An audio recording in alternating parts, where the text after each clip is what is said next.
So we'll be able to put the VOD up on YouTube. But hey everyone, we're live now. Earlier we were dead. Now we're Yes, live. now we're live. We're live That's here. We're right. talking. We got Dan Connell. We got Chad Wago. We're talking about our 508 episode. Not Star Wars Simpsons bracket. There we go. There's Discord reminding me that we're live. What would we even put in a 508 bracket of Star Wars things? It would have to be characters, right? Are we just hitting random on Wikipedia over and over Oh, again? yeah. It would just be everything Star Wars. You're gonna come across the page for sex. Be careful with that. Oh, I do need to do Wikipedia article on sexes. There's a Harry Potter wiki page for gun. That's one of my favorite subgenres of Wikia is the why is this a wiki part of the equation. Is that just what they call wands in America? they do mention it's a Muggle weapon. It's very specific. Oh yeah, Wikipedia. It's got a page for reproduction and a page for sex droid, but not just plain sex. Yeah, maybe it wasn't there before. They got rid of it. Anyway. Yeah, after it became a meme, they're like, we got to do something about this. So before we went live, I just want to recap what I talked about. I forget the specifics, but I want to say I saw that play about The Simpsons yesterday. Wild stuff. And Garrett Holes, shout out to Garrett. We talked about you and being part of last week's stream. I've got a Kickstarter going on that my friends put together. Amazing, talented people. Important play. And this episode came out in 92, a year before I was born, and I'm turning 30 soon. So this is that thing brings us up to speed. David broke his arm around that time. Chad was turning Bart's age, or just about Bart's age, which explicitly mentioned. I think that's a recap of what's been. And I'm Dan. Yeah, you're Dan. Dan, he's Chad. I'm David. I broke my arm when I was I was thinking. March 12th, what is it? So March 12th, 1992. That would have been right around the time I was getting my cast off, because those are generally 6 weeks. My birthday's early January, so would have been freshly relearning how to use my left arm. Yeah, but that's it. That's Dog of Death. No, what do we have to say about Dog of Death? Season 3, episode 18. The classic. Yeah, good stuff. I like I said to David before Chad joined the call. These are two fantastic episodes. This is gonna be hard to choose between them because they're just both so good. I had such a great time watching these. Yeah, I was surprised about like the crossword. Homer and Lisa exchange crosswords. Such a hard name to say. Yeah, there's a lot of fun stuff in that one. So the couch gag was everyone sitting on Homer, which I thought was a pretty weak couch gag, although it's pretty effective. Very simple to the point. Early on, as long as season 3, so they're getting started with because what's the weirdest in terms of early Simpsons episodes? Does anything stand out as a particularly weird couch gags? Because they've gotten really ridiculous. Yeah, they've gotten crazy. Where they get in like half the episode or something. I think an early one that stuck out to me as always being kind of cool was the one where they all sit on the couch and then the walls fall down and they have like the circus behind them with the elephants and the trapeze artists and stuff. That sounds more like later Simpsons. So I was wondering how early that is. Yeah, I'm not sure when that happened, but it's definitely it stands out because it breaks down the whole wall and thing, and it's like so much bigger than usual. But I think early ones are a lot more like this one, where like they go sit on the couch and then just something. Yeah, it's something simple. It's just like one little. Oh, Chad, do you have anything that comes to mind? Not really. I've actually been trying to log into Twitch so that I could paste the link to the Kickstarter in the chat, but you already did that. Oh, yeah, it's in the chat now. Yeah. It's the Ozymandias meme. I posted the link 30 minutes ago.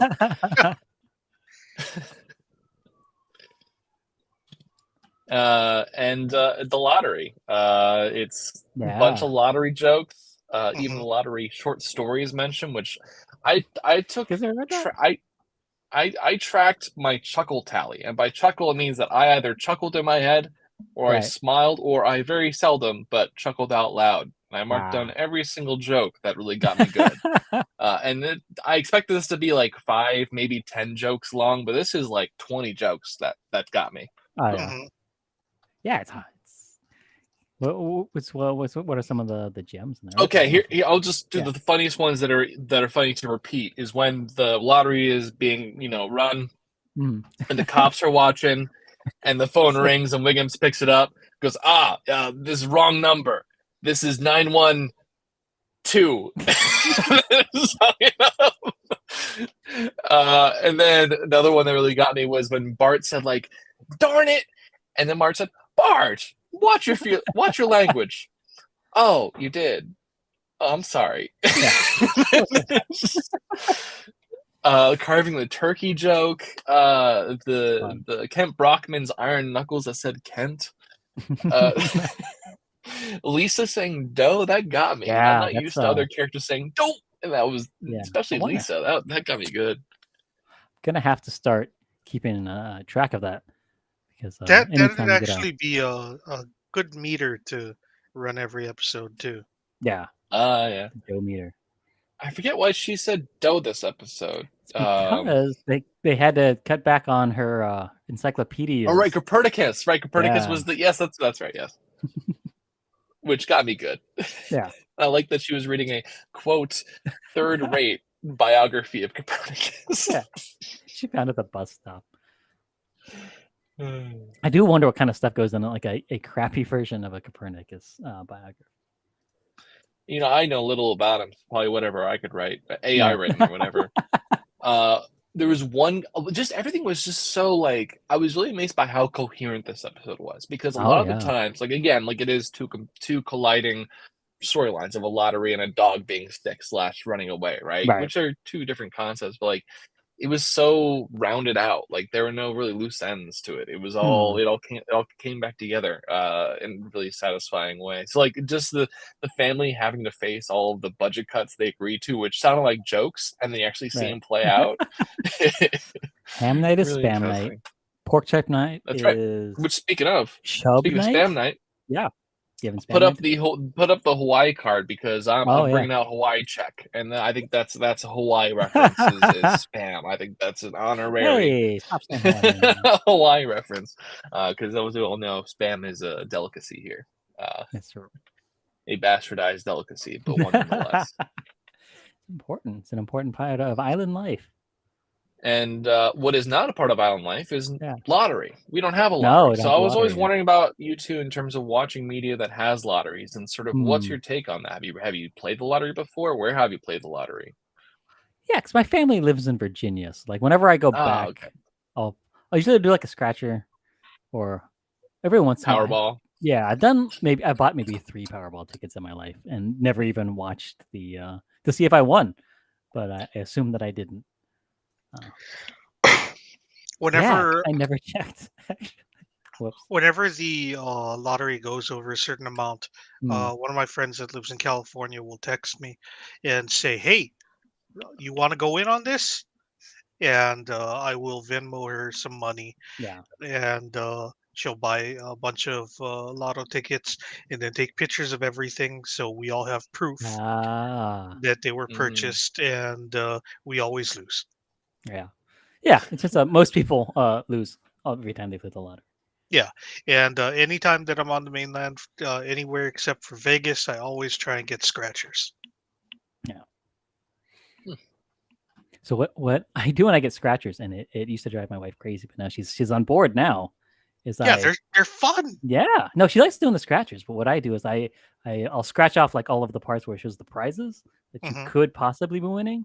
So it'll be like, oh, if you match the thing, the first part is the thing that you got to match, and the second one is like the prize. And I just scratch off all the prizes, and I just do it like in backwards order. Like, oh, can I win $5,000? I think I might, and then I'll scratch the thing off and find out instead of just. You sound as optimistic as Homer. Yeah, I can do it. It's more fun that way. Really, just wait in between each one and just really consider what it would be like if I won that the larger amount. That's fun. Are you a lottery guy? I never bought a lottery. I have never played the lottery in any way or form. I mean, part of it is because I have lived in Hawaii my entire adult life. But also, I'm not a gambler. I've gambled on maybe 3 occasions in my life outside of a friendly poker game, and once I won money, I quit. That's just what I was trying to do, because I played in a cruise ship at 18 international waters. I won like $40 on my first go, and my dad was like, "Stop now, son." Yeah. So I was like, "Okay, all right, that's done." And so I haven't touched a slot machine since, and I feel pretty good about that. Yeah. Yeah, I did a very it means similar that thing. you're winning. Exactly. Your life record. Winning ratio. Well, I did go back to the penny arcades later because I was like, well, let me try more, and then I lost like $5 off of that. So it's not perfect, my record, but it's close. So you lost the world championship, but you still have a winning record. Yeah. Exactly. I am net positive for my gambling. So yeah, I think my mom did scratch offs, and I would join for it and like scratch along with, which was pretty fun to do. But I would not play in real life. But not that I have the chance anywhere, really. So yeah. I went to New Zealand with my wife, and the first time I ever went to a casino, like I won pretty early in the on a slot machine of like, I think it was like $10 off of like $2 or something. I was like, oh hey, I quintupled my money. I should walk away. But now I've just been here for 10 minutes, and my wife and her cousin were like, well, we're still gonna gamble for the next hour or so. So I guess you can just sit here. Like, oh yeah, I probably should just spend some money to have fun, but I didn't. So I had a winning day that day, and showed them. Speaking of that, I think it's I have an iron will for resisting gambling. I was in Atlantic City, walking through the actual casinos itself. My dad was like, "You want to gamble?" And I was like, "Nah." Like, you know how hard that is to do. Yeah, it's right there. Yeah, we had to go through it, everything to get to the bathrooms. That's how Atlantic City works. That's the trick. If you want to poop. But there is one trick from Atlantic City and Vegas that I bring up all the time and recommend it to you as well, is that they hide their clocks. It's a famous thing, right? In Vegas and casinos, you cannot see clocks. So whenever I am in a space that I know I'm going to be in quite a while, I will take down the wall clocks, because nothing good comes of it. Absolutely nothing good comes from a wall clock. Pocket watch, phone, you're good. You can moderate that. But your eyes, the distance you look at the wall clock is going to be the worst possible thing for your psyche. Yeah, that's good thinking. So they got one thing right. Yeah. Mm-hmm. Speaking of getting things right, I know that we mentioned Shirley Jackson's Lottery when we were talking about this episode, because it is brought up both by Kent Brockman and Homer has one, which is a very funny joke that no one knew what it was about, so they thought that it was instructions on how to play the lottery. I would have thought that. Mm-hmm. And then Homer tosses it into the fireplace when he finds out that's not what it is. Later in the episode, when he's trying to read a book to learn how to do canine surgery, and Marge tells him not to do that, he ends up throwing that in the fire too. If you freeze frame on that, there are 2 other things in the fireplace. One of them is Fahrenheit 451, a book about burning books. That's what you should do when you're done with a copy of that. I think that's it. And the other one is Bill Cosby's Fatherhood album. They predicted it. The Simpsons be predicting stuff, man. Good eye. Yeah, I was wondering who that was in that, because I saw it was a guy, but I didn't know. I didn't really look too deep into it. I'm pretty sure it's Cosby, because I know that he had an album called Fatherhood. Yeah, I think it was an album. It might have been a book. So we also see at the end that Mr. Burns, he sleeps in some sort of rejuvenation chamber. That's one of the things that got me good. That was a good bit. Real good bit. Which of course was them predicting Boba Fett's back to tank bed. Oh, is that, because I thought of a very different reference, and this is one that no one here or watching will get. But the novel Elixir by Hilary Duff. I think there's a supernatural. There's these people who live forever, but the way they do that is by being in those rejuvenation chambers permanently, and then projecting their consciousness elsewhere into people. So that was my reference point. Was the 2011 New York Times bestseller? But I did not even know that Hilary Duff wrote a book. It's bad. She directs the whole trilogy. I had a podcast on it for a year, and it was so bad that we just quit about a little bit over halfway through. We were the first book. That was fun, and then it just kept going. We're like, we don't enjoy this anymore. Yeah, that's what I say about our Lost podcast that we did. That we stopped at the end of the first season, or in the middle of the first season. Like it just sucked. It was so bad that we just had to stop. We just got which so is sick funny of because the first people season talk of so Lost. highly. People talk highly the first season of Lost. Yeah, no, actually, worst season, first season, worst season. That's what I say. Only if you watch it backwards, though. Yeah, because they always bring those scenes back anyways. You kind of already it's true. watched the first. You really know kind of a lot of it. Mm-hmm. It takes away so much mystery to watch a show backwards. You don't When a show recommend is it? built on that mystery. It's interesting. I would kind of like to try that experiment again on a show that's not built around mysteries, Right. because it really it's a funny thing to say that it takes away the mystery when you watch a show backwards. Right. But when it's a show built on mystery, it takes away the show Yeah. for a large portion of it. And you suffered 5.5 seasons of that realization. Yeah. Like it just got slightly more predictable and boring as we went along.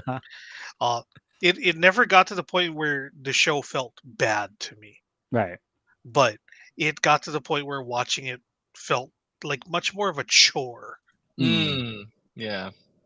That's what it became for us too. Yeah. Yeah. It happens. Yeah, when you're watching it the right way, it feels like a chore because you're just like, I just want you to tell me what happens. I see it. And I gotta say, it was pretty fun to watch randomly over time, just like this project, which I do appreciate. How I'm sure it's nice to randomize it, right? Mhm. You're watching stuff from every year or every other. Like that's a fun time capsule experience. Because that's not usually how you watch Simpsons. Usually you watch them in order, like the ones that are highlights instead of this. Right. You pick them intentionally. Yeah. Yeah. Also, for the record, the lottery in this episode is 140 million. Right. And they have everyone losing their minds over that huge sum of money.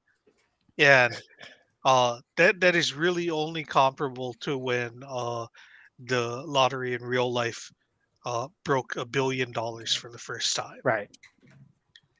In terms of how many people that normally never do it, all of a sudden we're just like the lottery. Yeah. Would you like to hear what that number is adjusted for inflation? Yes, I did. I wanted to know that. 300 million. Oh, pretty much almost on the money. Yeah. That's still a lot of money, but yeah, that's not. That's a lot. It's 300.1, $300.2 million. I mean, like it's nothing to sneeze at, but it doesn't sound like it sets you for life. Yeah. What's the Powerball at right now today? Powerball is north of that sometimes. Powerball is currently at 132 million. Oh, okay. Yes, that's more than the Simpsons freaked out about, or right around that. Yeah, 130 million. There you go. It's time for lottery fever.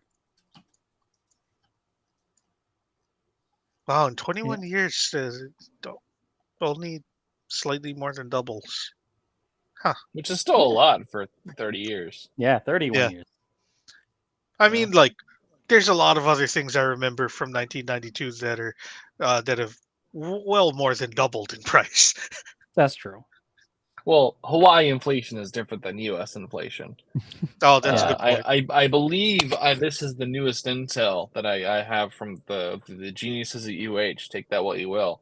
That Hawaii is going to basically have a 26% inflation to avoid the recession. Wow. Yikes. Oh, wonderful. Yeah. Let's all kill ourselves. Which, yeah. I mean, the recession's already hitting. Everyone's lying, saying it's not a recession yet. Right. It's not a recession. Everything just costs more, and we have less money. It's not a recession. It's just that people are losing their jobs for no reason. Yeah. That's right. It's the whole joke is difference between depression and recession. Mm-hmm. Depression a recession is I know someone lost my job. A depression is I lost my job. Ah. Or maybe I mix up the phrasing. There's something right. lighter than a recession. Yeah. I don't know. I think technically that's where we're at right now, even though we're right on the care about cusp. the economy. Right on the cusp. Speaking of the economy, really good gag. Oh, sorry, go on. We're in the middle of the slow apocalypse. That's all I'm saying. Gotta keep That's that right. every week. I'm gonna say a good bit was the was at the bar when Barney was like, it's 140 million. He was like, "What'd you say? 140 million?" And Barney's like, "What'd you say? 140 million?" That's a good bit. So everyone gets riled up. My official Frankie act for this one was when it's too long to put into one image, but here it is. When Mr. Burns is complaining about the dog and how dogs are dumb, and says, "Hey, what if I came into your house and started sniffing at your crotch and slobbering all over your face? What would you say?" And his response was, "This is you? We're talking you did it, sir?" God. Yeah. I did not do a Frankie act, but if I did, it probably would have been the disclaimer at the end where someone shot a duck. That's true. No, dogs are harmed, but someone kicked a cat and shot a duck, something like that. A cat got sick and someone shot a duck. That's it. I think it was funny when they went to the vet and the vet was operating on like a gerbil or something, and then it died, so he threw it in the trash can and had one of those basketball nets on there. And right before he throws it, he's like, "I hate this part." Yeah. And what struck me about the character of the veterinarian is like he was actually like a pretty consistently good guy, except for that one bit. Yeah. Like not nefarious, straight to the point. Feels bad when they can't afford it, but can do nothing about it. Yeah. Does his job. Good guy. Failed out of dental school. Who voiced him, by the way? I don't know. It's a good question. I think it's probably one of the regular Simpsons actors, I think. I am also unsure. Yeah. I don't even know what his name. I keep thinking Rex Manning, but that's from Empire Records. Empire Records, right. It's like a good like soap opera doctor name, so that's what I look at when I see that guy.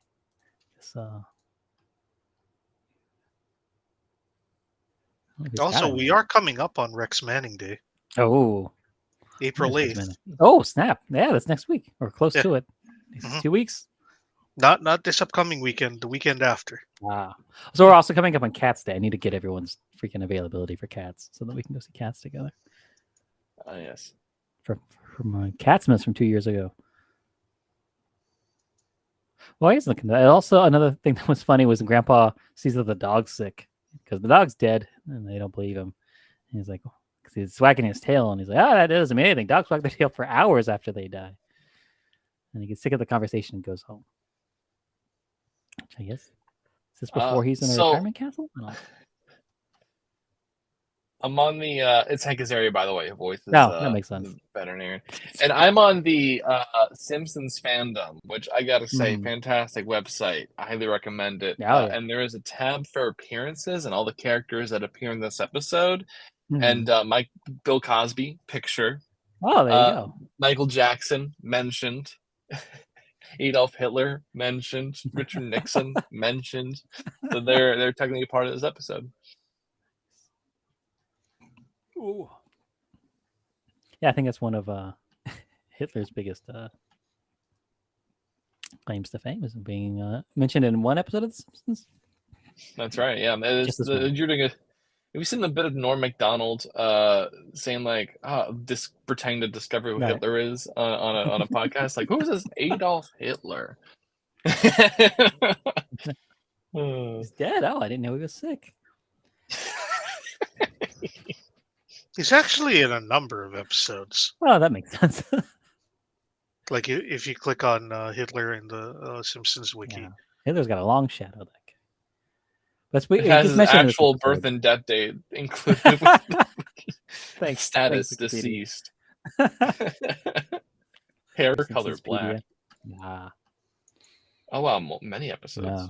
Because when they go to see the vet and find out that Santa's little helper has the twisted stomach and it's going to cost $750 to fix. And we're like, oh, we can't do that. So he starts telling them all about doggy heaven. And then they ask, well, if there's a doggy heaven, there has to be a doggy hell, right? Oh, yeah, sure. So who goes to doggy hell? Hitler's dog, Nixon's dog, one of the lassies. I gotta say, even though that bit with the hell was funny, this was, I would say, one of the darker episodes of The Simpsons in terms of just a frank look at death and what really broke my heart when they're leaving the veterinarian was like, Bart's like, what's there to discuss? And then, walking out and just sort of the dawning realization that no, we're just gonna let him die. That's fucked up. Yeah. But I mean, that happens every day. People have to let their dogs, their animals, their pets, eventually it gets to the point where you can't keep them alive. And it's sad. It's a sad, hard decision to make.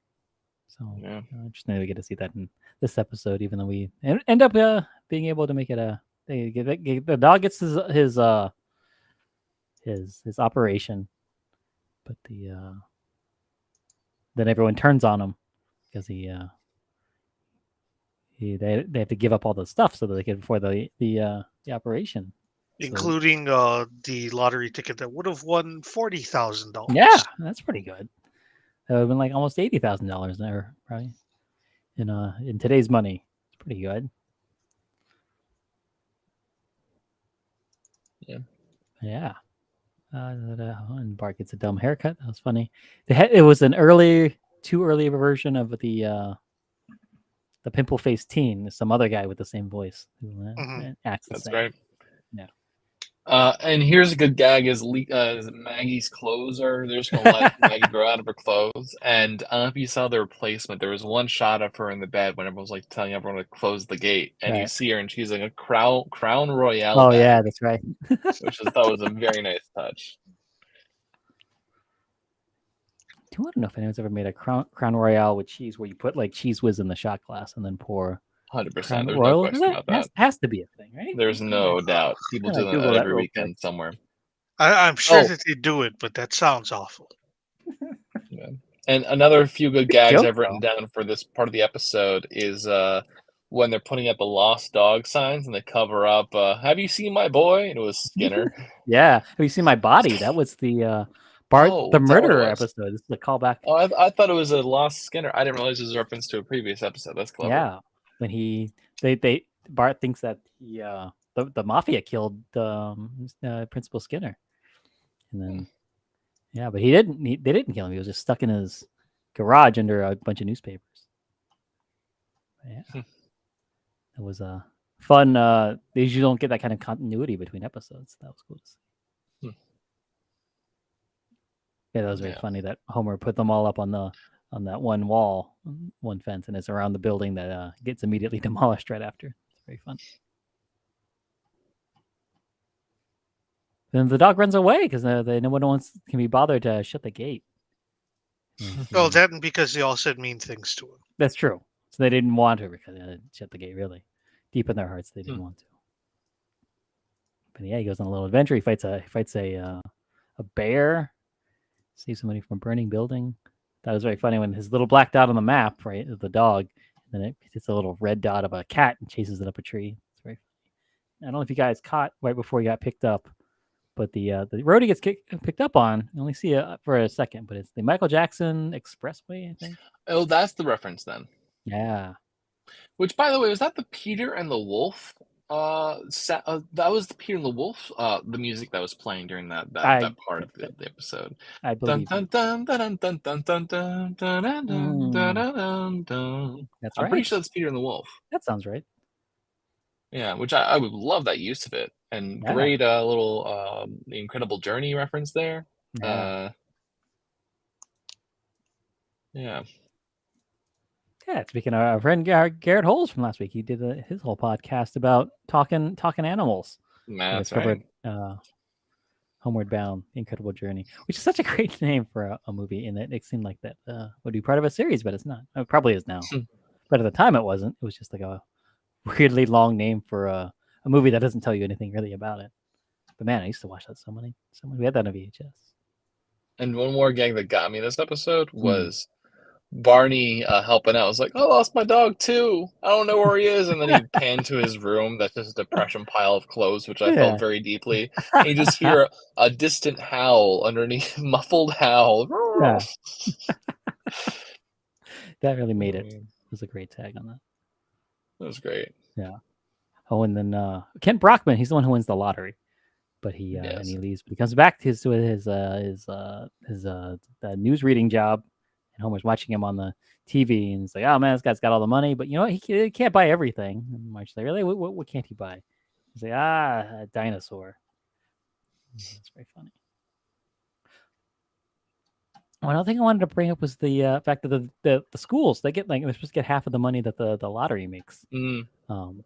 But the whole deal with that, and the whole deal with that, I think IRL is that they get half of the money, but then that just means that they don't have money in their budget because their budget is now covered by the lottery. So the money they don't get more money than they would have gotten with the lottery. Yeah, just where the money covers comes for from. the government. Yeah, exactly. Right. Yeah, pretty messed up. Yeah. I thought that it was amusing to have all of the pictures of Santa's Little Helper involving either Homer abusing the dog or the dog abusing Homer. Right. But I feel like that's one of those things where it's like, that's a funny gag, but completely unsupported by the show. Right. Yeah, you never have any issues with each other, ever. Like, I don't recall ever seeing, like, Homer abusing the dog, really. Yeah. In fact, they get along, if anything. Mm-hmm. I don't think they ever. Sometimes they'll fight over a loose piece of meat. That's about it. I feel like, if anything, it's neglect more than anything else. Yeah. I don't know if I ever showed you guys this. I put it on that Simpsons Discord somewhere. But my prediction for what the last episode of The Simpsons is going to be, because we know the first episode of The Simpsons, right? The first actual episode of the television show The Simpsons was Simpsons roasting over an open fire, and that's where Homer finds Santa's Little Helper at the dog track. So in order for the show to end, it should end where it started. Like a good story, right? So the last shot of The Simpsons is going to be. Jesus Christ! Fuck you. Was Regis saying up the gag for this? No, I think that's my prediction. So it's gonna be like The Simpsons, where they use the same. Yeah. And everyone is going to be debating whether or not Santa's Little Helper was dead the whole time. Yeah, it's true, because dogs can't live 35 years already, whatever it's been. I really think the last episode of It's Always Sunny in Philadelphia should do what Simpsons did and just put them on trial. I think they could do it better. I think they could. I think that would be perfect. Oh man. Yeah, with Seinfeld style. But yeah, this is a great episode. Yeah. Yeah, Mr. Burns ends up turning Santa's Little Helper into a guard dog, a hound to be released. Uses the Clockwork Orange method to program him. Mm-hmm. And really sweet montage without any jokes at all when Santa's Little Helper recognizes Bart and sees a montage of images that were like counter to that. Not a single joke in any of those flashes, right? It was all pretty genuine. Yeah. I'm just struck by how genuine this all is. Like, a lot of it's done without any sort of judgment or wink of the eye. Like, is it rare to have motions so sincere as this? Not in the early seasons. I think that's what people really liked about him. I think it's around 7 or 8. Definitely by 10, you get a lot more that just keeps going with the jokes and stuff, and they don't really hit the emotional beats as much. Just got to get to. Yeah. I don't know why it censors car. That's strange. Hey, how's it going, Mixixolplex?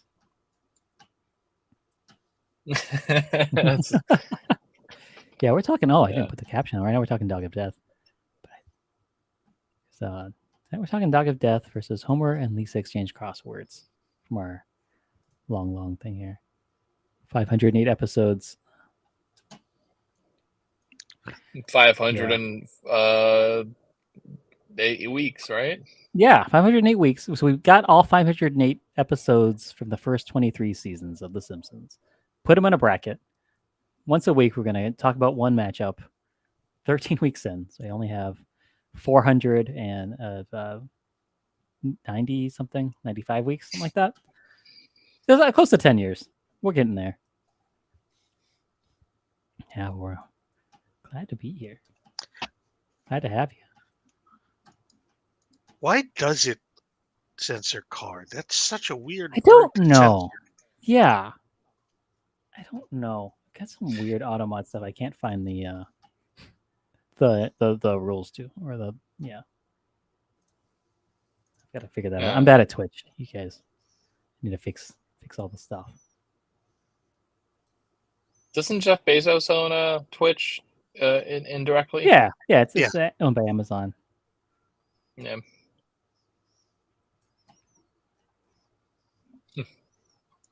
Oh yeah.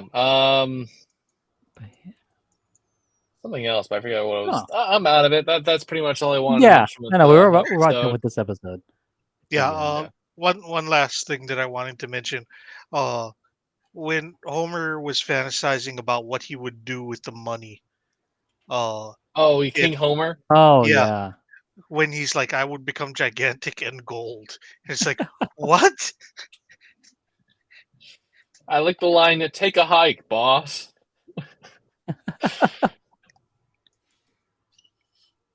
That was very bizarre. Mm-hmm. Oh, the car period. Oh, I think we had an all-timer subversion visual gag though when a URL. When Homer came in and talked to Mr. Burns was like, "Hey, can I have help?" He was like, "You're a really good man," and he pulls away from the security button. I was like, "My dog is sick," and then just starts. Like that's a clip I had seen before out of context, just because it's just such a good gag. Yeah, I think that's the only part of this episode I'd seen before was that bit. Oh, yeah, I think the Smithers talking to him about if he was a dog looking all over his face thing. I think that's the one that stuck with me the most out of all the lines in this episode. That's a good one.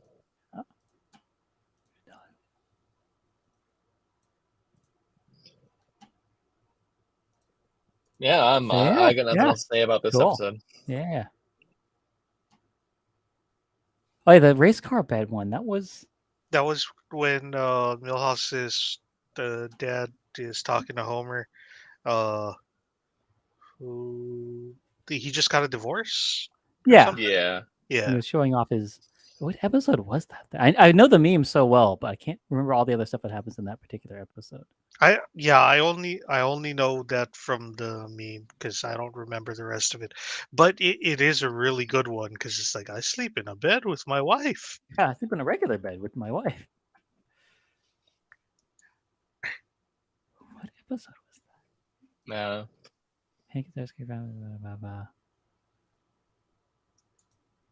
So was he in the Simpsons Hit and Run video game? And does he drive a race car bed? Because if he doesn't, that's it feels like a missed opportunity. Yeah, it really is.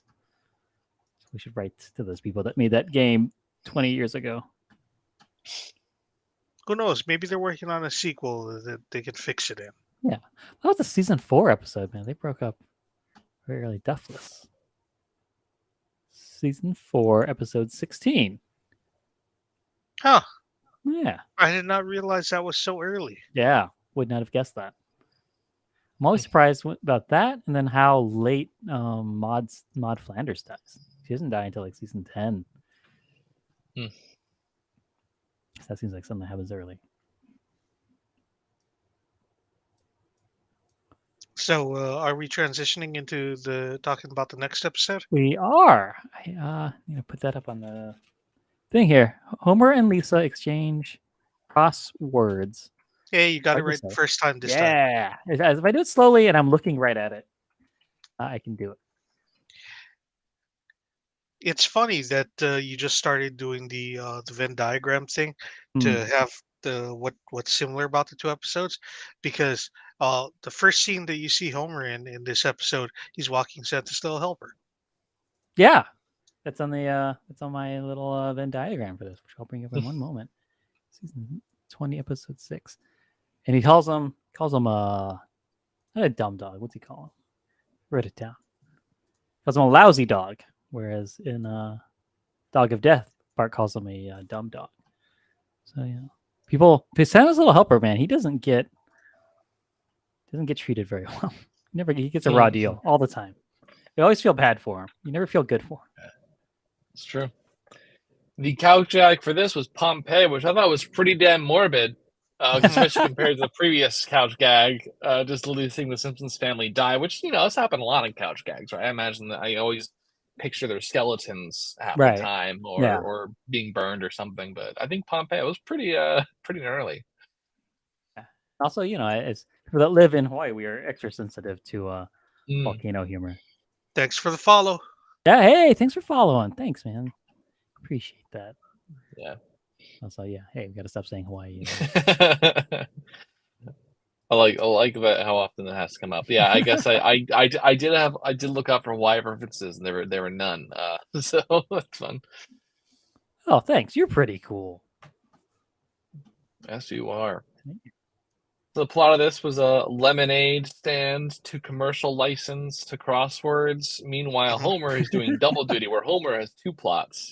Yeah. Where one plot is that he's really good at breakups for some reason, and the other plot is betting on his daughter's performance at crosswords. I didn't expect Homer to be carrying two different plot lines.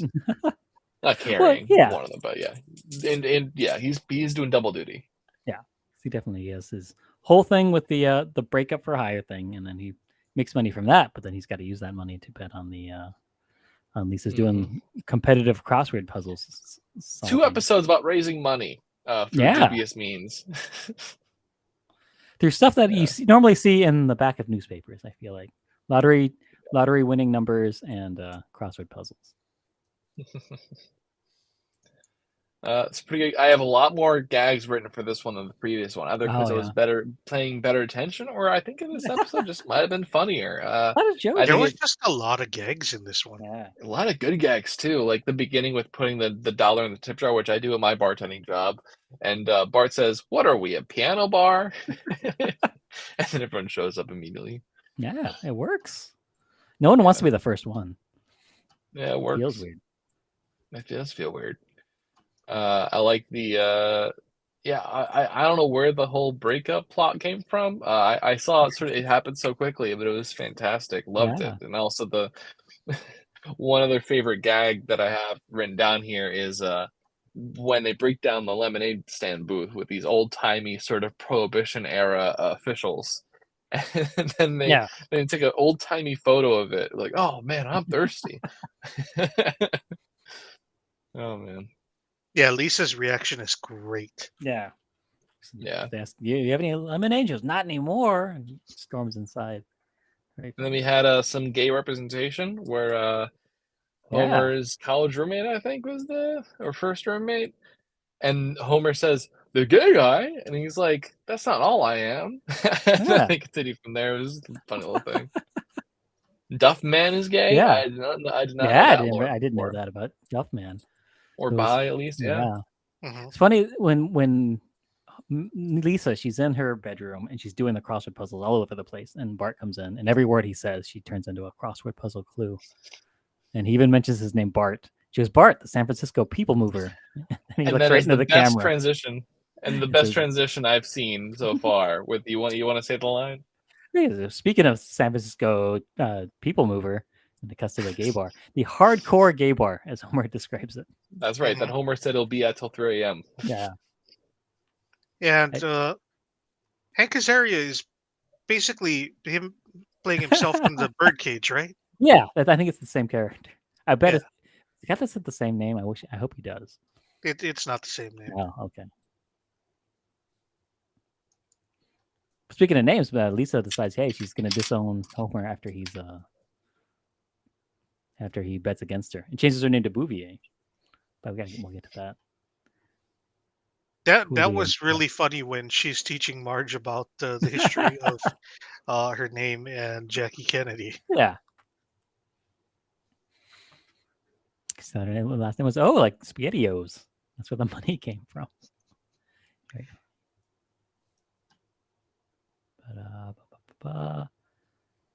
Yeah, so Homer's breaking up with everybody. Did you guys count how many couples Homer breaks up, not counting the large switch thing at the gay club? No. What is it? I imagine he didn't get paid for that one. Yeah, because he didn't ask for any money for it, and I figured, yeah. No. Well, that was a favor. Yeah. And then he match made everyone, which was fantastic. So generous of him. Yeah, someone that didn't count because everybody broke up, and then they immediately got a new relationship. So it was a wash. Yeah. Well, here's a classic gay joke here.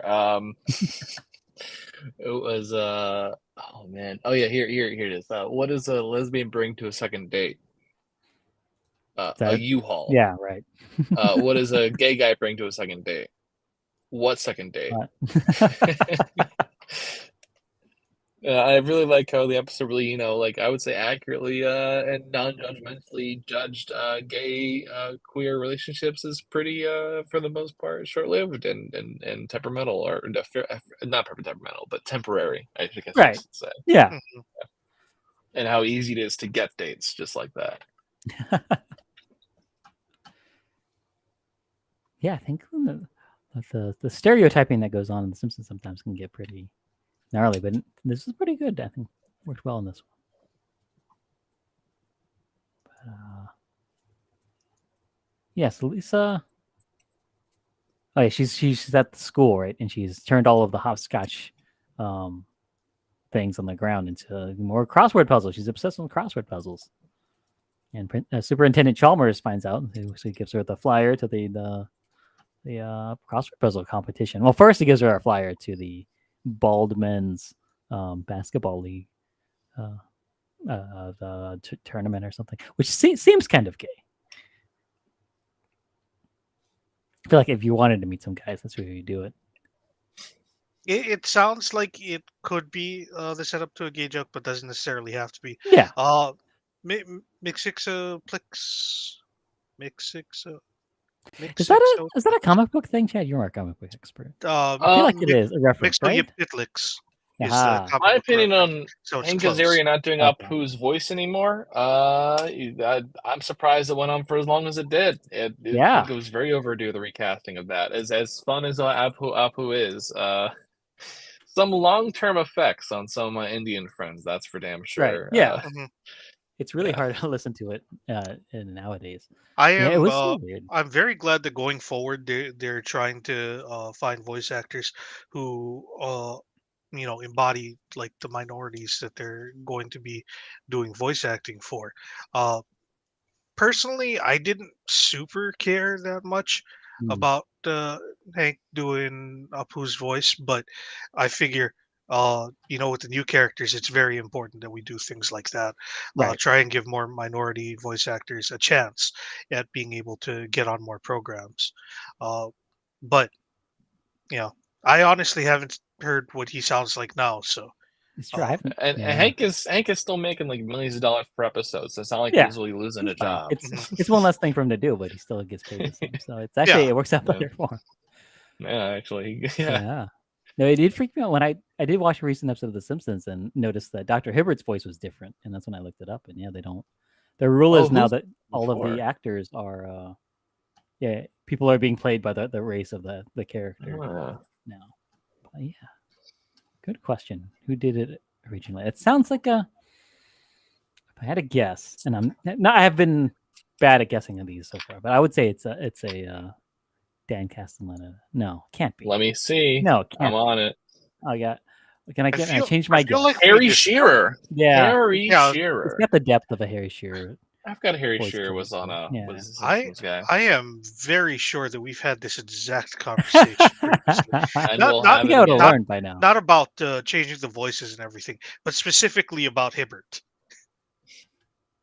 Yeah, and I think that you guessed Castellaneta last time, and you were also wrong last time. Right. Yeah. I will never learn.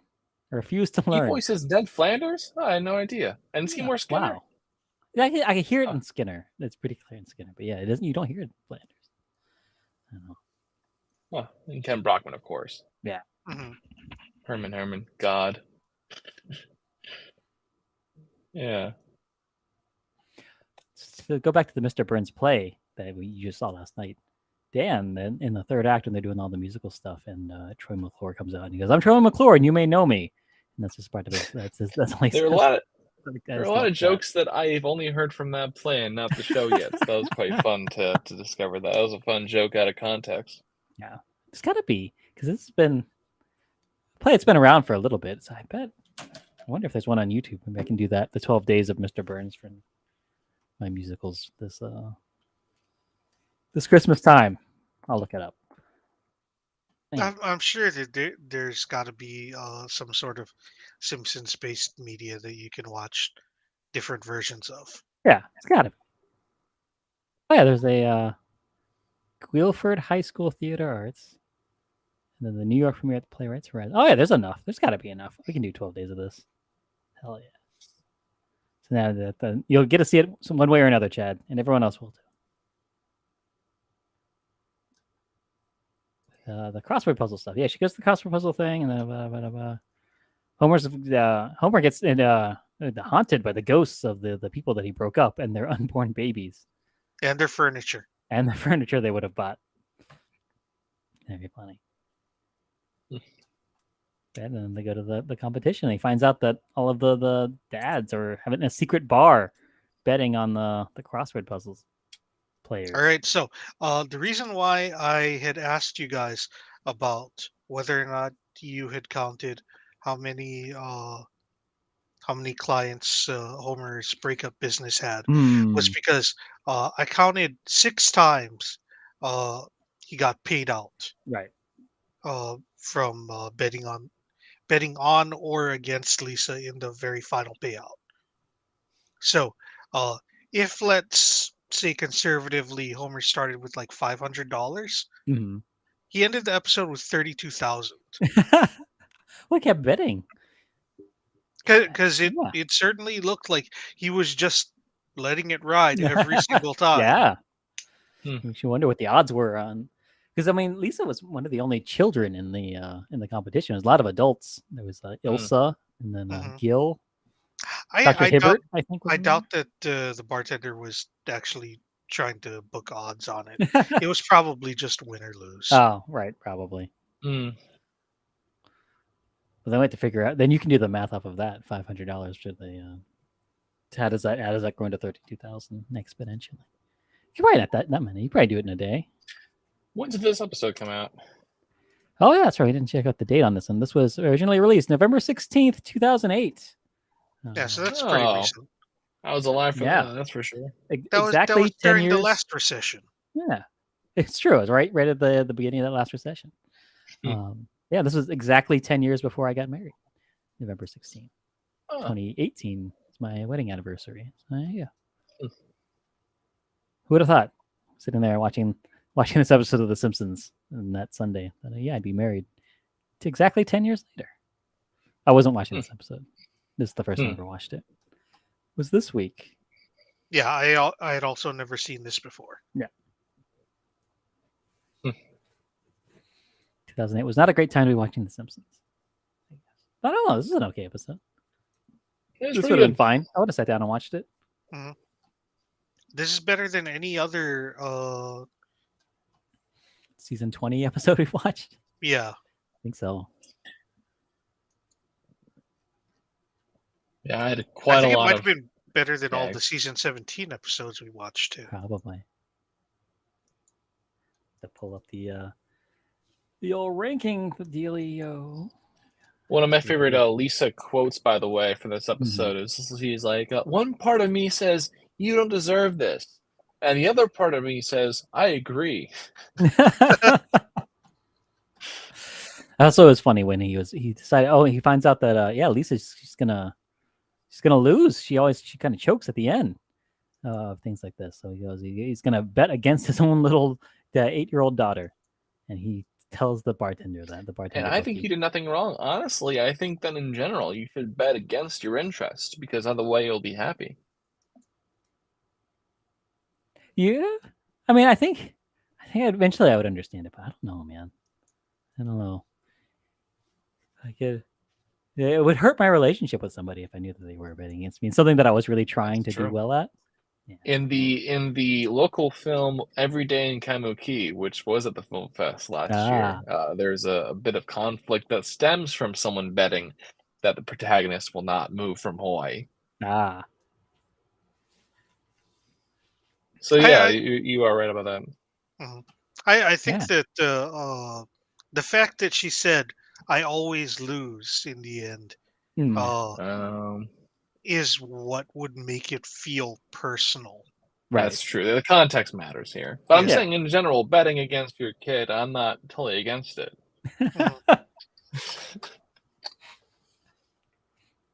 Not that I would bet in the first place, but I'm saying compared to other things, you're not a betting man. But if you were, it would be dumb not to. I mean, you'd have lost, $16,000 probably by doing that. I want a win-win situation.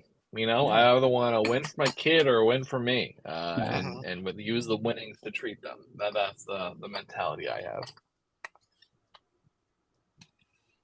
But we find out the funniest jokes of the episode is when she finds out, and she says, "I'm not mad," and then there's the whole montage of Homer asking her if she's mad, and she says, "I'm not mad. I'm not mad." And he realizes, oh, this is one of those things where women say they're not mad, and it means they're more mad than ever. That's very funny because that's absolutely not true, right? Every time a woman told me I'm not mad, repeatedly, it worked out very well. And then he's talking to the teddy bear at tea time, and then he says immediately after that, realize Lisa's gone, and goes, "Oh, can you drive me home? I'm a little drunk." It's responsible of him. Yeah. He was just sticking in the staying in character, staying in the world. It's nice.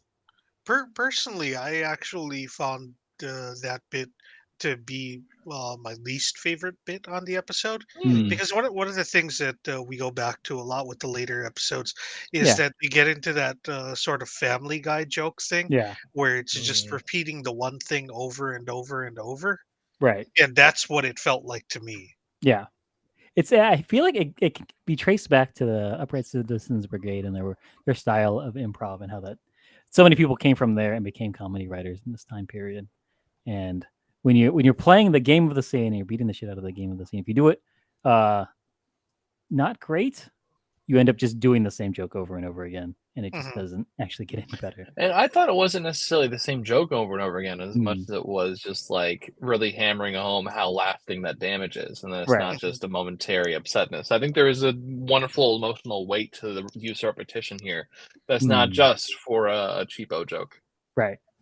I can see that, definitely, especially in this one where it does have that emotional weight to it. It gives a sense of time as well, a montage that doesn't, drag on. Right. There's a lot of montages in these episodes we watched. I don't know if you noticed how many montages. Yeah. I hope that's on the Venn diagram. It is now. Yeah, Rocky 4 will be proud of the montages we've seen today. Everything else. The alphabet soup training was a really wonderful little bit. It was fun. So this is season 20 episode, and as we know, Frankiac, where we get all of our great screenshots and memes for Simpsons episodes, only goes up to season 17, and that's when they gave up on it. So we can't show anybody Frankiac screen grabs from the episodes, and you can't screen grab off of Disney Plus. So no, not with hardware acceleration on. Ways to circumvent that. Oh, I gotta learn these ways. There's other ways to get stuff. You can just Google things and find stuff. And luckily, I was able to find one of my favorite parts of this episode was Homer's tender dump system that he uses to. It's his whole way of dealing with breaking up with people for hire. And one of the major parts of the pyramid is ice cream, which is of course an important part of my life. Also, flattery and lies. I like flattery lies are hand in hand. My life is based on flattery and lies, and it's always working towards ice cream. So I'm pretty much the tender dog. Flattery / lies, and not the other way around. Right. Yeah, no, it all goes together. There's no line in between it. It's not two separate things in my life. That was that. Oh, I guess anything else about Homer and Lisa exchange crosswords. Oh, I've got a fun fact. Yeah, the yeah. song at the end. I'm a big fan of the band that plays at the very end. It's the song "Cherish" by the Association. The Association is known mainly for 3 songs. One is "Cherish." One is "Windy." Everyone knows it's windy. And then the third song they're known for was for many decades, the most played song ever on the radio. Called "Never My Love," which is this extremely calming, easy listening song that just radio disc jockeys would just put on at night on a regular basis, just because it's a really nice song. So, fun fact: that band we listen to is one of the most listened to bands in American history, despite not knowing consciously that you are. Yeah, I couldn't tell you what that song is, but I'm sure if I heard it, I know it immediately. They're used a lot of movies, a lot of shows, and a lot of radio partitions. Yeah, and during the crossword competition, when Lisa's doing the cameo, the montage of her, winning and everything, they do "Word Up" by Cameo, which is a song I only know from the 40-Year-Old Virgin. He's trying to sing that. Judd Apatow films in general love to pluck a really random rap song and put it in there. Like they tapped a very obscure New Zealand rap artist for Swoop from Knocked Up, which is a very obscure little rap song outside of New Zealand that just gave a resurgence to it. Anyway, cool. So it's interesting how much they spent on some of these songs. I mean, is that a trend in later Simpsons? I feel like it is to use songs that exist. So, yeah, I think you get more needle drops, right, and more celebrity guest stars too. We didn't get any of this one, but yeah, I think it's that time period where they get a lot more money, so they can do that kind of stuff. So, is this the time where we compare the episodes? Yeah. I don't know if we want to. Yeah, pick our winner, and then we'll do the. Before we do that, I want to say that Word Up was also featured in an episode of Infinity Train, one of the cartoons that HBO Max, HBO Discovery Plus memory hold and erased from existence. Oh no! Yeah, wonderful cartoon. Yeah, it's in the Michael Jackson hole of The Simpsons, Stark Raving Dad closet, never to be released. Okay, so this is our bracket so far. We are at matchup number 14. A Dog of Death versus Homer and Lisa exchange crosswords. Which I think is a play on saying exchanging cross. Do you exchange cross swords? Swords? We exchange cross. I think it's not a pun on swords, but hey, we just got rated. Oh snap! Oh no! Wiener Vision! Viewers. Hey, that's so cool that you guys are here. That's awesome. Hey everybody! Hot dog. Wiener Vision is the best. She's got everything's better in Wiener Vision. It really is. Hey everybody! Trav's here. Tiffany Green Eyes is here. Techum. Hey everybody. Got 32 people watching now. Yeah. That's like record. 31 more than we've ever had before. Let's struck while the iron is hot. Which would you vote for, Dog of Death or Homer Simpson exchange crosswords? Homer and Lisa exchange crosswords. Homer and Lisa exchange crosswords. I'm tempted. I think the dating subplot is fantastic and a lot of good bits throughout. I wrote down more gags for that than for the dying dog episode. Which is this a question of better episode or funnier episode? Because I've got an answer for both and they're different. Oh well, you're gonna have to pick one. They can't both move on. But the question is better or funnier? Right. I always thought it was which one you liked more. Yeah. So what's your decision on that? I'll be the tiebreaker, unless or the center, depending. So go ahead, David. What does the poll say?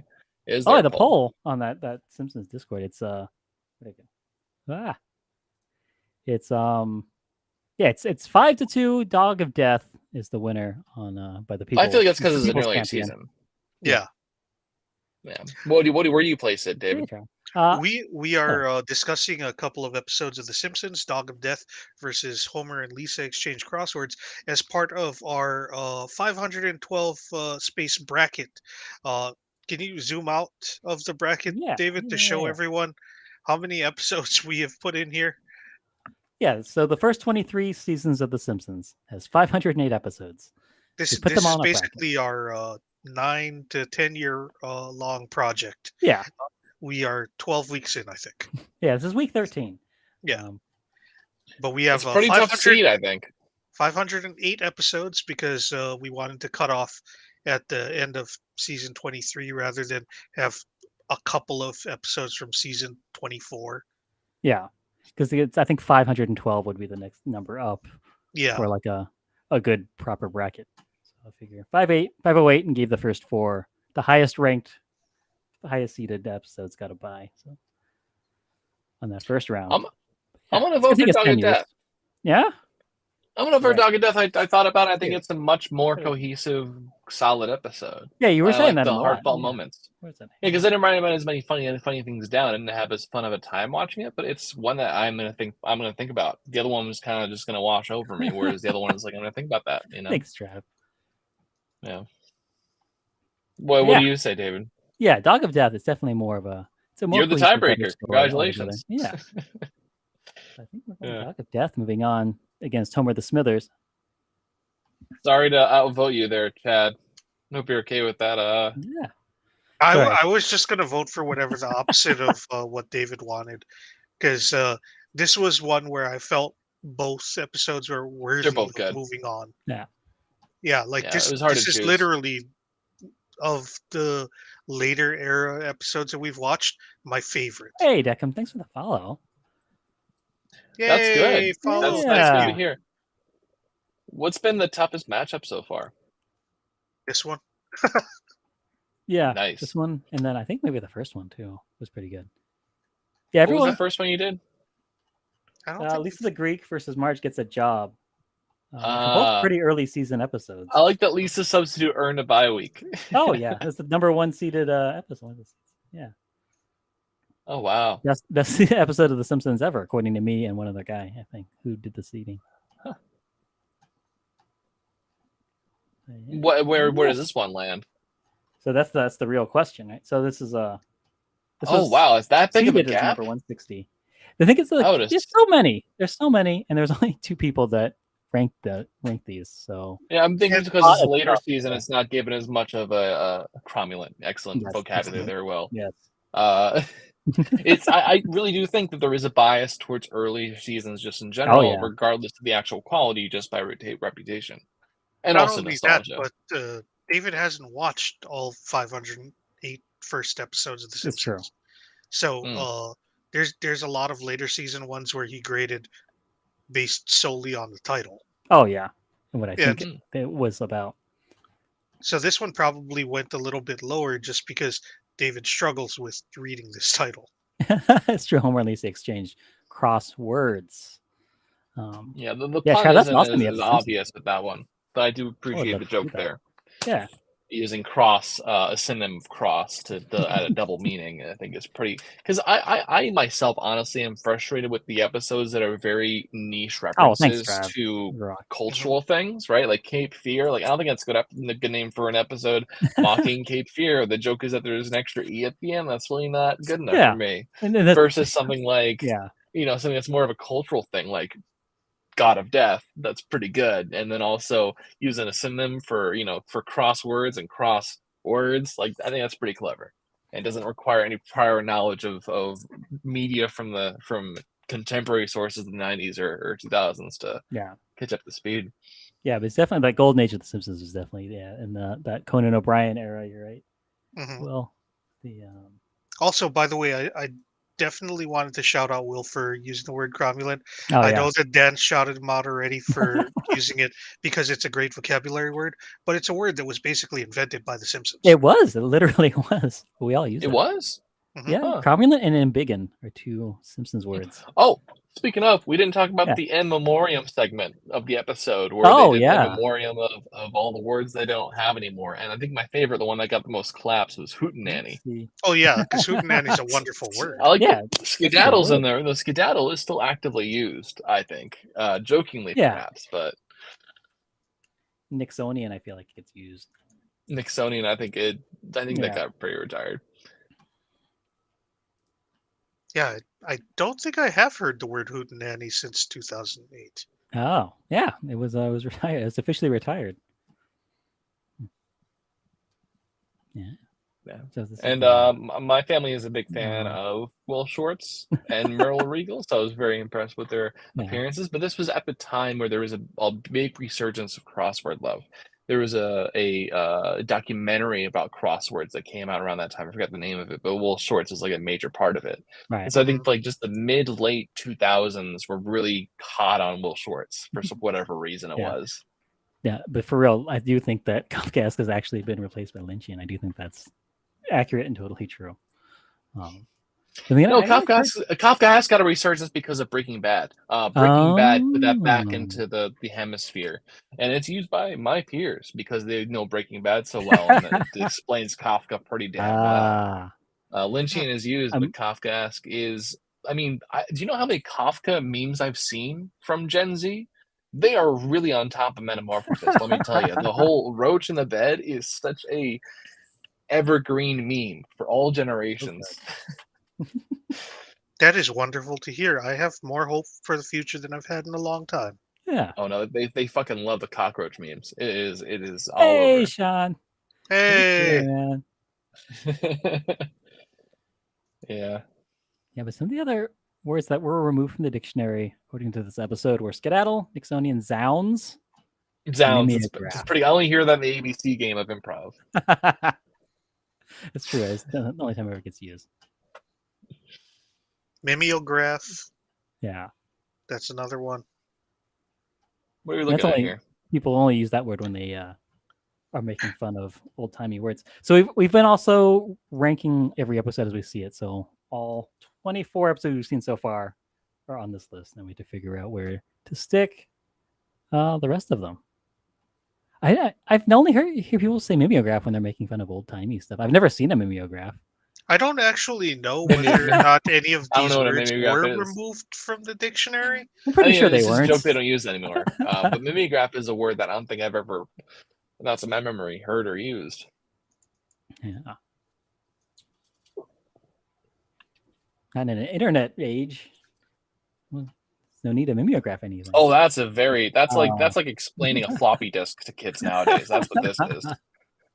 Oh God, why would I need to know that? Yo, somebody at work today was talking about Magic the Gathering, and I mentioned how I played it in 1997, and then someone else mentioned I wasn't born yet. Okay, great. Thank you. That's incredible. And you also played it again in the 2018. 20s. Yeah. Yeah, right for my bachelor party. Yeah, we busted some packs and played sealed. Yeah. And drank full sugar Cokes, because that's what you do to party when you're mid 30s. Yeah, and at least one of you had quit drinking. Yeah, I remember that comic book guy trying to download that new game. Wait, who here has quit drinking? Me. Oh, how do you want me asking how long? January 4th, 2019. Oh, nice. That's a pretty good run. I quit in October this past year. Nice. Oh, nice. Mm-hmm. Yeah, I'm at 160 days around there right now. Cool. Here's a fun 2 incentives. Number 1 is when I hit 100 days, I paid for a cameo, and I got the guy who played Damien and Mean Girls to do it. Nice. And my other project, which I think is a really good at keeping track of the days as well as a reward system and a penalty system, is every day that I've not drank alcohol in a row, I have a playlist, and I add a song to the playlist. Just one that I feel that day, or if I miss a few, I get to add a few. Yeah. And so it's one per amount of days, and my rule for myself is if I drink again, I'm going to delete the playlist. So I really don't want to delete that playlist. Yeah, that's rough. I like that. I've actually had dreams where I take a sip of a drink and I wake up feeling disappointed in myself. No. Yeah, I had that moment the other day. I had shots in my dream, and I was really sad about it. Oh, yeah. Yeah. Sometimes I have dreams about finding cigarettes in my car, and then I wake up and go, "Oh man, I wish I had a cigarette." You quit smoking? Nice. Yeah, it's often. It's been off for a while, but yeah. That's You're the a hardest bit- thing to quit, I understand. Yeah, you're a better man than me. Yeah. I'd still probably go through maybe a pack every month. Ah. Maybe. That, Like that's I better very than a pack a rarely day. smoke. Yeah. Yeah. Like I at one point I was like 2 packs every 3 days. Yeah. So, Is you there know. a connection, Chad, between you quitting drinking and you quitting stand-up comedy? Yeah. It turns out that what helped me tolerate other stand-up comedians was being drunk. Yeah. And once I started being sober, I realized I don't like spending time with them. It's true. Was that also a factor in not enjoying Lost anymore? No, I actually never drank to watch episodes of Lost. I fell asleep in the middle of podcast recordings for no good reason. Oh man, no, I was drunk for one of those lost episodes. Yeah. Yeah. Man, There waking were up from a certainly dream in a ones dream where I felt scares drunk. me. Yeah. Yeah, your mind gets so bedraggled. That's not a word. Confused. Yeah. Yeah, Part Lost of is the good. po- Yeah. in the podcast I mentioned earlier, the Hillary Duff novel podcast, part of it died because we recorded some episodes drunk and they just weren't fun to edit afterwards. And it was like, this is not a good idea for anyone involved. Yeah, it's making content when you're drunk sometimes is One of our lost not as- episodes, one of Yeah. the ones we recorded in the string that will never So hear many the light lost of day. We recorded in the bar, which was fun to do, but not fun to listen to. So it's never being heard. Never. I can imagine. That sounds horrible to edit. Yeah. Yeah, It's no, not gonna be a good time. Yeah, but No, Chad and so I, bad. we used to host a podcast about Lost where we watched all of Lost or most of it, completely backwards. Almost all of it. Yeah, Like Chad had never seen Lost 85%. Yeah. Mhm. Yeah. So we started at the very last episode, worked our way backwards till about halfway through the first season, and then we lost steam. Yeah, I the want to say pandemic. like maybe like 13 or 14. Yeah. Which is so funny because it sounds like a pandemic project. That's the funniest thing about it is that the pandemic killed it when normally the that would just pandemic killed it. flourish. Yeah, that would have been the best time to be recording podcasts. But I mean, that during the pandemic is that's the year where we did like 5 different marathons of things. yeah, I was part of a couple of those. Yeah. Lord of the Rings. That was a Castle good one. Rock. yeah. Castle Rock. That was fun. hmm And this year, oh, you don't know, Dan, but this is the idea we've got for 4th of July this year, 4th of July weekend, our 12-hour marathon we're going to do. It's going to be steamed hams, but it's all the steamed hams. I'm there. Sign me We're up. going to watch steamed hams videos for 12 Well, hours. Sign me I up. thought I'm there. we're gonna do Star Wars. Oh, you could do that too. I don't know. It's up to I you. vote. Yeah, I vote Steam we haven't Hams. decided on You're Star the one Wars. who organizes this. It's a I lot vote of Steam videos. Hams. though. Steam Hams would be wild. I can get a lot of people to watch that. I just show up, watch things, and occasionally fall asleep. Yeah. So good. Wait, what is unlimited? Unlimited Steam. What is that? I don't know. That's we're probably some typing kind it. of thing promoting. Is that what? 4th of July weekend. We're gonna do it. It to is raise a money. Twitch channel that is infinite AI generated Steam hams. Oh, that's awesome. Are we Yeah. just gonna watch that for 12 hours? We might, if we run out of stuff, we're just gonna. I vote against AI generated. I'm back on board because I think there are enough to fill 12 hours of steamed hams. It's gotta be. Human It has to made be. creations. I think it's very possible. It's probably just a 12-hour long one that it's on YouTube somewhere. It wouldn't be the loop. I think that you go insane. But I think Yeah. I could curate something together that would fill an hour. Yeah, For sure. I'm gonna put that on the Discord. Just start dumping steamed ham links into there. Make a steamed hams a channel. Yeah, we can do That'll- that. Yeah, that'd be good. Or at to least a raise YouTube money. playlist. Yeah, Oh yeah. I imagine Yeah. something's getting deleted. That's Yeah. possible. that's true. Yeah. My favorite is the Feel Good Inc. Steamed hams remix. Oh, I've never seen that one. Yeah, that one's really fucking good. There's a lot of good ones. Yeah, there's so many good ones. We're gonna watch them all. We have to. All right, so we're ranking this episode or Yeah. these episodes. We're ranking both of them actually. So the top one is okay. Yeah. What do Nice. we got? Right, so so- Dog of Death and Homer and Lisa. I think Dog of Death is pretty damn high.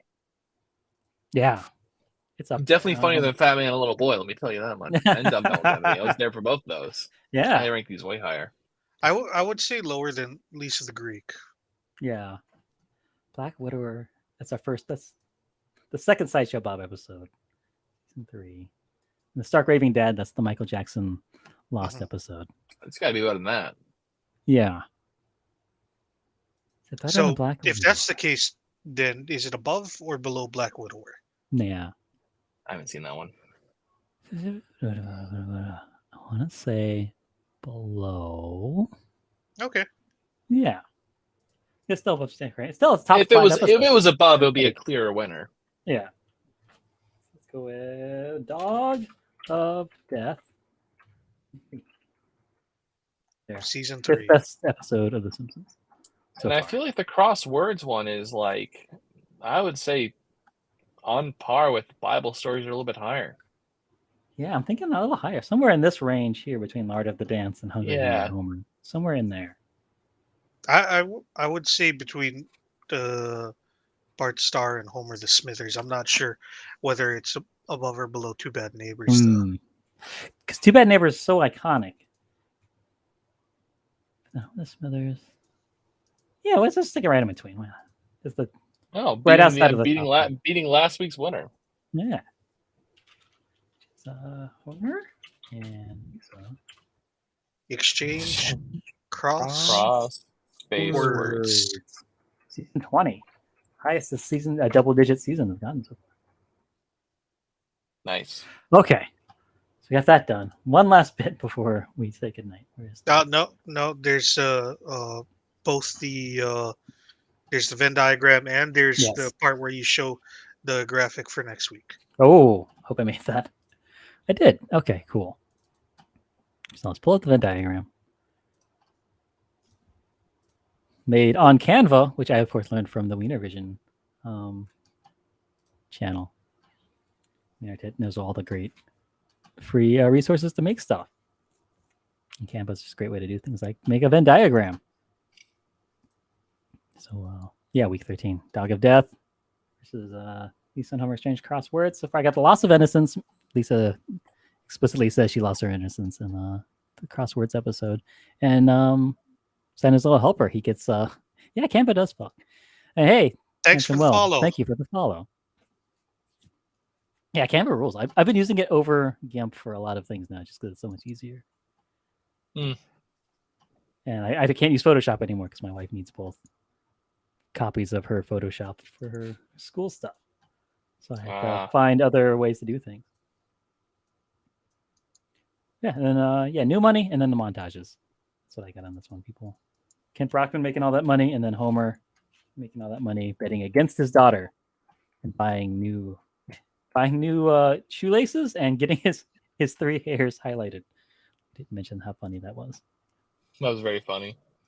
Both of them had a haircut bit. Yeah. How do I make this bigger? Get bigger. Or a new hairdo bit, yeah. Yeah. What's happened there too?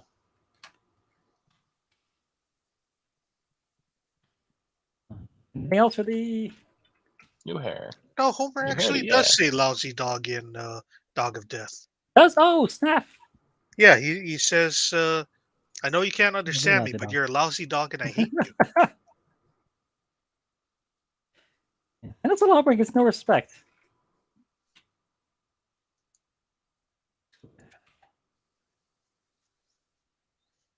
Yeah, that's the Surprising amount of crossover here between the crosswords. and the Dog of Death. It's It feels years like it could be separate. one after the other because, they welcome Santa's little helper back into their home at the end of Dog of Death, and the beginning of the next episode, Homer's walking. He's walking the dog. Yeah. And he's like, what if Not happy you've about had it your way, you walk every day. Yeah, and you know what? What were Bart and Lisa doing at the beginning of the episode, right? They got a lemonade stand to make money because the family used up all their money on their dog's surgery. So I think this 17 years ago. Yeah, this is that continuity crossing almost 2 decades. Yeah, it's like Lost. It's really some time jumps going on there. Nice. Yeah, that's that. And one last thing to show everybody. Next week we are going to see. We're watching for week 14. The Fat and the Furious. Fat and the Furry. Oh man. Furriest. The Fat and the Furriest. And I'm with Cupid from season 20. That's not right. Is that right? And that's back when Fast and Furious was a full-on joke. Yeah. For Simpsons 15? audiences. Simpsons writers, I should say. Yeah. So yeah, I mistyped. This is not a season 20 episode. I'm with Cupid. That's season 10. That's season 10. Okay. Yeah, this is Homer. Oh wow! So we're actually watching the later episode first for once. Yeah, let's check out. Oh my god, that never Furious. Yeah, it's from 2003. That's a hell of an early graduated high school. Because Fast and Furious came out only 2 years prior. That's pretty. That's a pretty hot. Pretty recent reference title, which again falls into my irk. Where I think I'm with Cupid. Fantastic name. 10 out of 10 name. Fat and Furious. Yeah,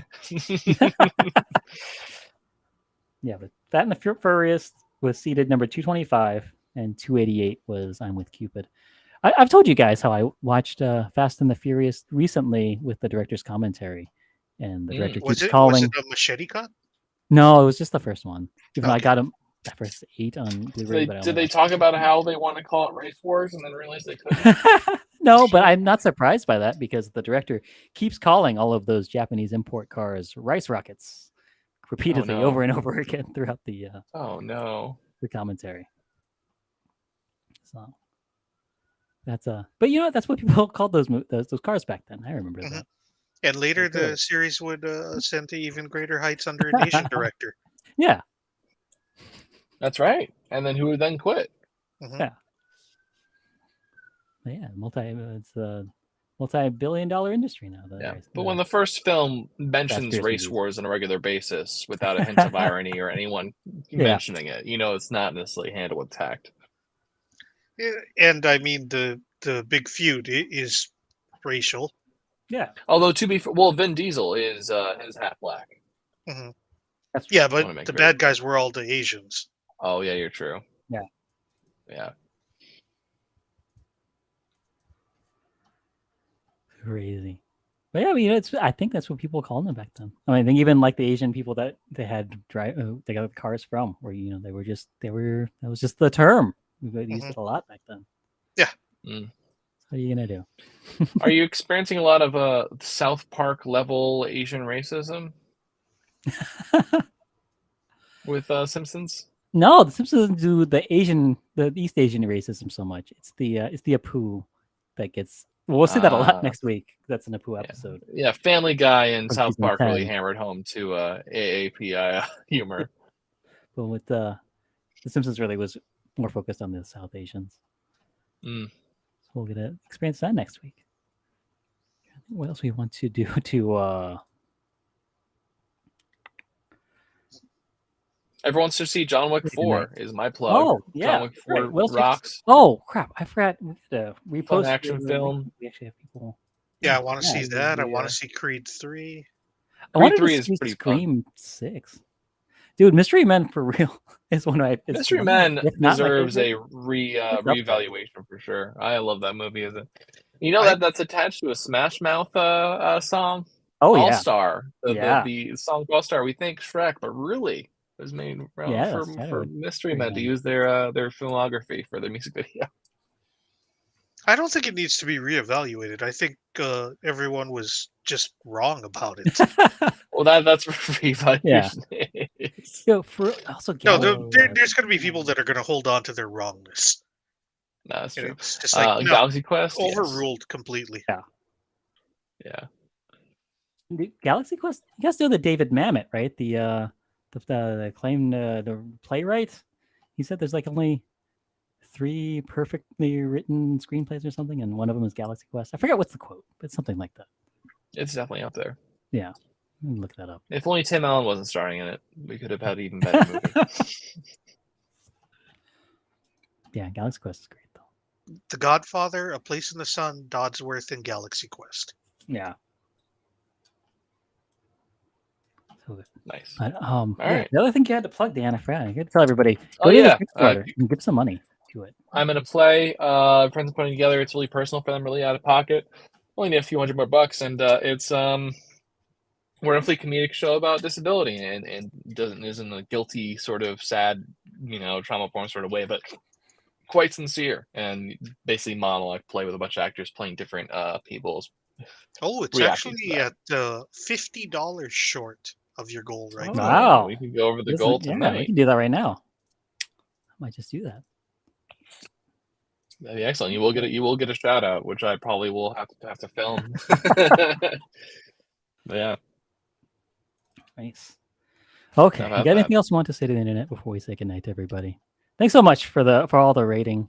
The Wiener Vision is so great. You guys and fun, right? You guys stick around. Quite a while. Too. That's really awesome. Really appreciate you. So cool. Everybody that hangs out there. So cool. Thanks, Sean. Yeah, and everyone who came into the channel, dropped in, and gave us a follow. Thank you guys so much. Yeah, it's really kind. So cool. I hope that we can live up to whatever your expectations are. By the way, I fall asleep in the middle of podcasts constantly, so make sure to lower whatever your expectations were. I think we're gonna say goodnight next week. Yeah, next week we're gonna be talking about those 2 episodes. I didn't write it down, but Fat and the Furious and I'm with Cupid. Mm-hmm. So, yeah, we don't even know who will be guests. Maybe we'll have Garrett Holes back. Maybe we'll have Dan back. Who knows? Yeah. But I think I'm gonna read out to Calvin Thomas Music, who was a musician in I think Maryland. Just does a lot of cool live loops and stuff. So check them out.